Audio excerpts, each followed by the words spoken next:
So I am beginning my 50th day of cancer treatment here at Beth Israel Hospital. And frankly, I'm having a grand old time. I'm having a good time. Cancer for me has been a good experience, and I've enjoyed almost every step of it. And this is, of course, quite different than other people's cancer experience. They experience the same things I'm experiencing, and they think they're going through hell. They think chemotherapy is hell, and being in the hospital is hell. And this is mostly a matter of attitude, whether you, of how you take it. And I'm going to take it as an adventure, like I take everything, and other people take it as a curse. Now, I can walk down the corridors of this ward and look into the doors of all the other patients and see what they're doing. And largely, they are there watching television. They are watching television. They're just trying to kill the time, occupy the time until they can get the hell out of here. Some people are reading books, trying to kill the time to get out of here. In my 50 days, in my 42 days of being in the hospital, I have not seen another person work on a laptop computer, which would involve interaction with the outside world and engagement in the outside world. I'm the only one of the perhaps 100 patients that I've seen who is actually doing that, who's actually interacting with the world. So to me, this is an opportunity, a big vacation. It's a big vacation for me where I get a chance to use my time as I wish. The actual chemotherapy, the actual treatment plans here while I'm in the hospital, they don't take up much time. So I have 8 to 10 hours a day to just work on my projects. Work on things like the book I'm writing about cancer and on videos like this. So to me, this is ultra productive time. This is valuable time that I don't normally have. I normally have to work a job that takes up my time. And this beeping here is for authenticity. I have to change one of my bags over here. So we're going to stop the video for a moment.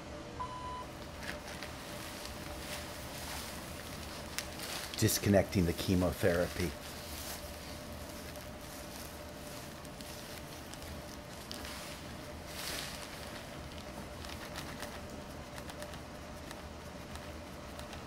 Heparin? Mm-hmm.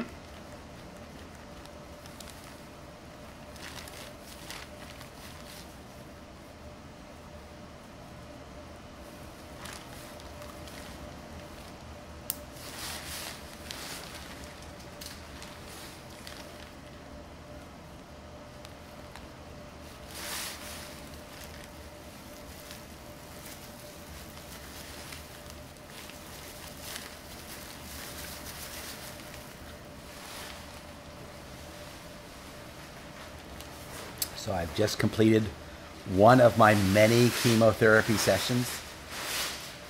So what is chemotherapy? Chemotherapy is a process by which you kill cells that divide. And cancer cells are rapidly dividing cells. What makes them cancer is that they are dividing without permission. They are any kind of cell that doesn't normally divide or divides at a slow rate and suddenly decides it's going to divide at a high rate, that is a cancer cell. And the job of chemotherapy is to kill those cells by killing all cells that divide. And fortunately, the body contains a lot of cells that do not divide, a lot of critical cells, such as the heart cells, the brain cells, the muscle cells, the bone cells. These are all cells that do not divide. Once you have a certain number of cells in your body at adulthood, they stop dividing. So they're easy to distinguish from other cells that do divide. The cells that divide normally are skin cells and blood cells and hair follicles. These are all cells that continue to divide throughout your adulthood, throughout your life. So the process of chemotherapy is killing those dividing cells, which is good in terms of it killing the cancer, but it's also killing the things that make your hair grow and your skin grow and your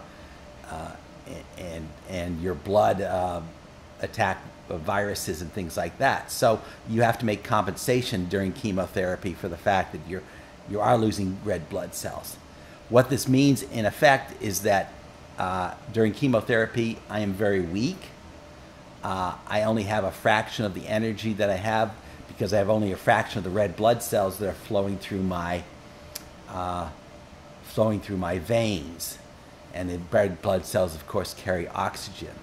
If I were to get up and walk around, I can walk around pretty well, but not for very far. And that kind of tells you what stage of chemotherapy I'm at. I measure it in terms of how many seconds do I have to walk before I'm going to collapse. And at the lowest point of chemotherapy, I can walk for about 10 seconds before I get all hazy and need to sit down. I've never actually fainted, but I could faint if I kept going after 10 seconds.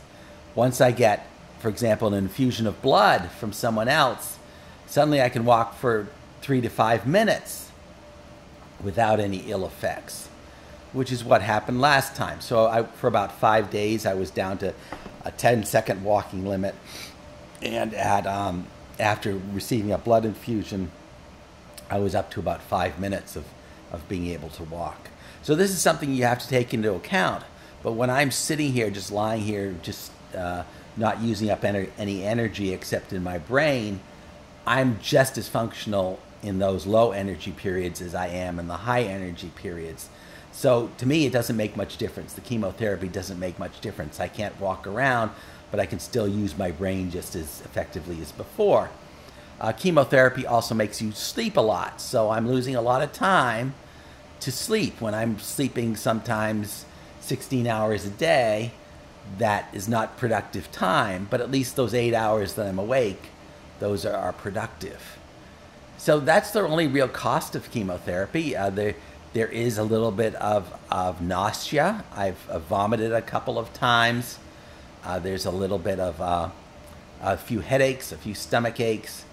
These are all kind of transient things that the staff has medications for. They're not really disruptive. So in a whole, chemotherapy isn't really a pain for me. There's certainly no outward pain. I've always rated my pain as very low.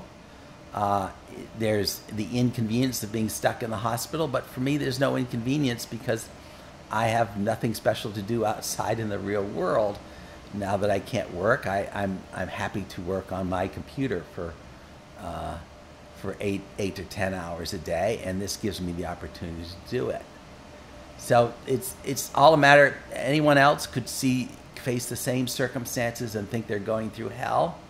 I think I'm going through heaven. I think I'm having a fantastic opportunity here, both to explore some interesting philosophical concepts and to get a lot of work done. So it's a matter of how you take it. If you take it badly, it's going to go badly. If you take it well, it will go well.